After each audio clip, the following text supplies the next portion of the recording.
Dalam kehidupan, semua orang pasti mempunyai atau pernah mengalami fase-fase seperti ini, dari bayi, jadi anak-anak, remaja, dan akhirnya menjadi dewasa, sampai tua dan akhirnya meninggal. Nah, pada fase-fase ini ada fase di mana anak menjadi remaja, yaitu dengan ditandai adanya baligh. Nah, pada saat seseorang sudah baligh, sudah diwajibkan untuk melaksanakan perintah Allah Subhanahu wa taala seperti sholat, puasa dan lainnya. Nah, pada saat baligh juga seseorang sudah dikatakan juga tamyiz, yaitu sudah mengetahui baik buruknya sesuatu. Tamyiz itu keadaannya, sedangkan orang yang tamyiz adalah mumayyiz, ya. Berarti orang yang sudah mengetahui baik buruknya sesuatu. Lalu apa perbedaan antara orang yang belum baligh dengan orang yang sudah baligh? Nah, orang yang belum baligh pada saat itu, ketika seseorang yang belum baligh itu membuat pahala dan membuat dosa, maka semuanya itu tertuju kepada orang tua mereka. Jadi pahala dan dosanya buat orang tua. Sedangkan orang yang baligh ketika melakukan sesuatu yang mengakibatkan kepada pahala dan dosa, itu tertuju atau berakibat kepada untuk dirinya sendiri. Maka ketika orang yang sudah baligh, semua pahala dan dosa untuk dirinya sendiri. Oke, sudah paham kan perbedaan antara baligh yang belum baligh? Yang selanjutnya yaitu pengertian baligh.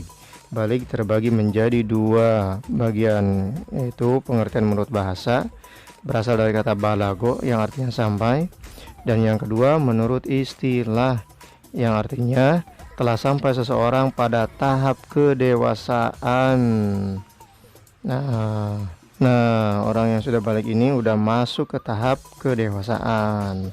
Lalu pembahasan selanjutnya yaitu tanda-tanda umum orang sudah baligh atau belum, terbagi menjadi dua bagian ya, laki-laki dan perempuan. Ada yang sama untuk laki-laki dan perempuan, ada yang beda. Yang samanya yaitu biasa terjadi pada umur 9-15 tahun dan tumbuh rambut di bagian tubuh yang lainnya seperti ketiak dan lain-lain. Nah, selanjutnya yaitu mimpi basah atau ikhtilam. Dan yang selanjutnya yang sama itu ada perubahan dari berat badan, tinggi badan ya. Nah, sedangkan yang perbedaannya kalau di laki-laki ada jakun, kebanyakan laki-laki. Nah, sedangkan di perempuan itu ada perbedaannya di dada dan dia mengalami haid. Inilah. Nah, ikhtilam itu seperti ngompol pada saat tidur, hanya cairan yang keluar agak pekat dan berbau amis, bukan bau pesing, dan baunya melebihi amis telur mentah. Sedangkan haid yaitu keluar dari tempat pipisnya perempuan dan bukan karena kecelakaan atau sakit, dan ini terjadinya secara alami. Nah, apabila tidak terjadi hal-hal yang tersebut di atas, mimpi basah dan haid terutama, tapi sudah mencapai batas maksimal 15 tahun, maka orang itu sudah dikatakan baligh. Itu ya perbedaan tanda-tanda umum seseorang sudah baligh atau belum. Nah, pembahasan selanjutnya yaitu ketika sudah baligh, apa sih kewajiban setelah kita baligh? Yang pertama, kita dikenai hukum taklifi. Hukum taklifi ini adalah kewajiban menjalankan aturan syariat Islam. Seperti apa syariat Islamnya? Dalam pembagiannya terbagi menjadi dua, yaitu yang berhubungan dengan Allah Subhanahu wa taala dan yang berhubungan dengan orang lain. Yang berhubungan dengan Allah seperti sholat, puasa, zakat. Sedangkan kepada orang lain yaitu yang berhubungan dengan orang lain yaitu berbuat baik terhadap orang lain, sebagaimana yang tercantum dalam hadis An Ali anin Nabi sallallahu alaihi wasallam qala rufi'a qalamu an salasatin anin naimi hatta yastayqidha wa anis sabiyyi hatta yakhtalima wa an majnuni hatta yaqila, rawahu Abu Dawud.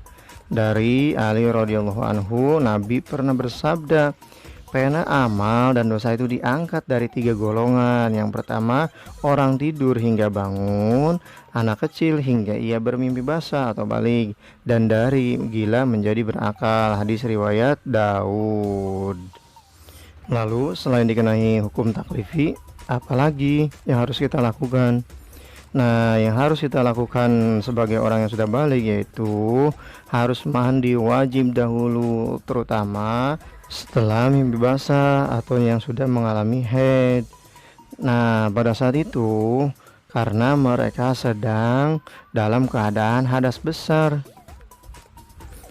Nah, orang yang mimpi basah dan orang yang haid